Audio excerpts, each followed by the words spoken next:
1975 সালের বাকশালে 4টি পত্রিকা রেখে সমস্ত পত্রিকাকে বন্ধ করা হয়েছিল। শহীদ প্রেসিডেন্ট জিয়াউর রহমান কিন্তু এই যে বহুদলীয় গণতন্ত্রের কথা আমরা বলি, বহু মতের কথা বলি, সেটা কিন্তু তিনি আমাদের জন্য নিশ্চিত করেছেন। পৃথিবীর প্রত্যেক সরকার জনগণের থেকে তথ্য লোকায়, সাংবাদিকের দায়িত্ব হচ্ছে সেই মিথ্যার জায়গায় সত্যকে প্রতিষ্ঠিত করা। আজকের এই জিয়াউর রহমান ফাউন্ডেশনের প্রেসিডেন্ট মহোদয় যেখানে আছেন, সেখানকার একজন বিখ্যাত কবি, তার নাম হচ্ছে জন মিল্টন। তার একটা বিখ্যাত বই হচ্ছে অ্যারিওপ্যাজিটিকা। সেখানে সপ্তদশ শতকেই তিনি ইংরেজদের সঙ্গে লড়াইয়ে মেতে উঠেছিলেন যে আমাকে কথা বলবার স্বাধীনতা দিতে হবে, আমাকে মত প্রকাশের স্বাধীনতা দিতে হবে, এবং এই যে না হলে মানুষের অন্ন বস্ত্র যাই দেন না কেন, যে কোনো স্বাধীনতার মৌলিক ভিত্তি হচ্ছে আমি কথা বলতে পারি কিনা, আমি মত প্রকাশ করতে পারি কিনা, আমি আমার ভাব প্রকাশ করতে পারি কিনা। এবং ভাব প্রকাশেরই একটা অন্যতম মাধ্যম হচ্ছে গণমাধ্যম।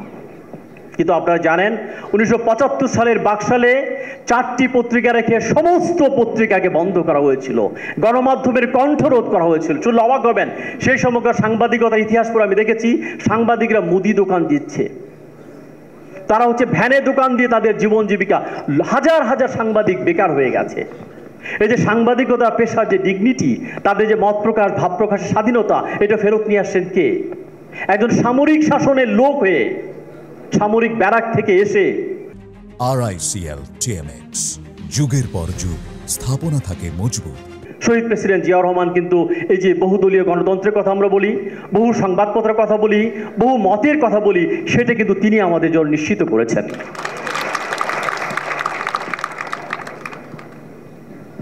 একজন মানুষ যিনি কানে শুনতেন না, যিনি চোখে দেখতেন না, যিনি কথা বলতে পারতেন না, সেই অবস্থায় তিনি হার্ভার্ড বিশ্ববিদ্যালয়ে গ্র্যাজুয়েট হয়েছেন, 14টি বই লিখেছেন। তার নাম হচ্ছে হেলেন কেলার।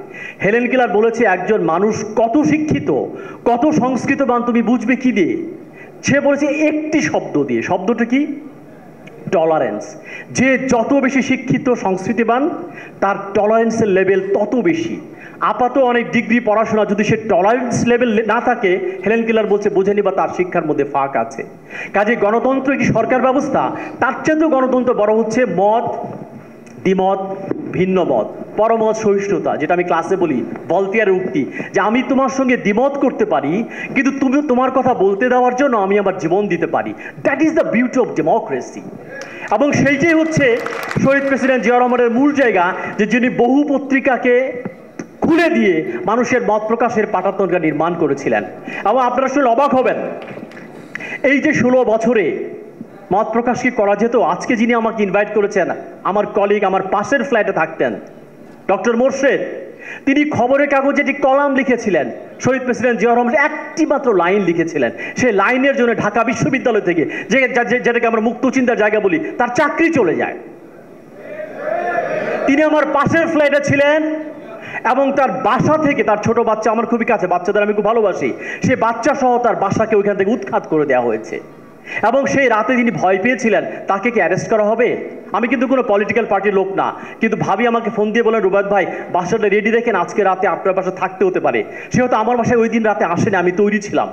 কাজে করোনার সময় আমরা দেখেছি এই যে সাবেক স্বাস্থ্যমন্ত্রী নাসিমকে নিয়ে একটা কটাক্ষ করার জন্য বেগম রোকেয়া বিশ্ববিদ্যালয়ের নারী শিক্ষককে কারাগারে পাঠানো হয়েছে, সাংবাদিককে কাজলের হাতে কিন্তু হাত করা পরানো হয়েছে, ফটোগ্রাফার দিকের শহীদুল ফটো তুলবার জন্য সে কারাগারে গেছে। কিশোরের কথা আপনি জানেন, মুশতাককে কিন্তু কারাগারে হত্যা করা হয়েছে। কাজে আগের বাকশালের সময় যে গণমাধ্যমের স্বাধীনতা, এবং আমি নিজে টেলিভিশনে প্রোগ্রাম করতাম, আমি নিজের কথা বলি না, RTVর প্রোগ্রামটি, যারা এখানে আছেন অনেকে, আলাল ভাই থেকে শুরু করে আমার প্রোগ্রামে আসেন, এই নির্বাচনের আগে আমার প্রোগ্রামটি কিন্তু বন্ধ করে দেওয়া হয়েছিল। আমি কোনো উত্তর খুঁজে পাইনি যে কেন আমার অনুষ্ঠানটি বন্ধ করে দেওয়া হলো। তাহলে শিক্ষাটা কি নেব?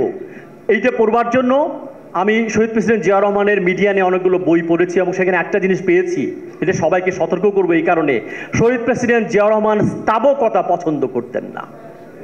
বাংলাদেশের সাবেক স্বৈরাচারী শেখ হাসিনার প্রেস কনফারেন্স আমরা দেখেছি যে স্তাবকতা যে একটা শিল্পের পর্যায়ে চলে যেতে পারে, সেটা কিন্তু শেখ হাসিনার প্রেস কনফারেন্স প্রমাণ করেছে। কিন্তু মনে রাখতে হবে, স্তাবকতা দিয়ে, সাইকোফ্যান্স দিয়ে ক্ষমতায় থাকা যায় না।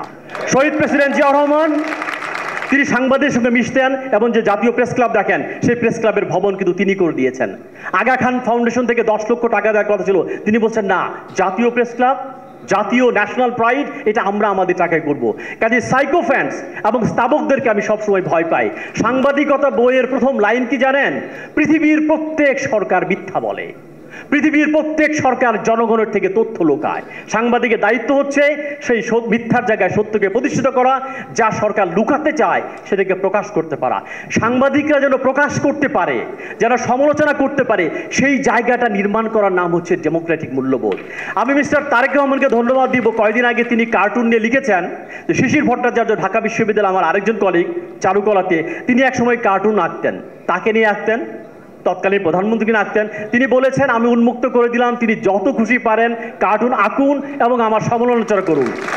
এই যে টলারেন্সের লেভেল, এইটা আমাকে মুগ্ধ করেছে। এবং 5 আগস্টের পরে মিস্টার তারেক রহমান একটি বক্তব্য আমার হৃদয় স্পর্শ করেছে।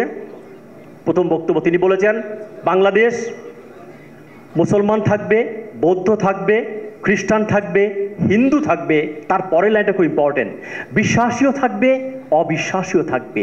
এই যে বহুত্ববাদ, এই যে প্লুরালিজম, এটি হচ্ছে গণতন্ত্রের সৌন্দর্য।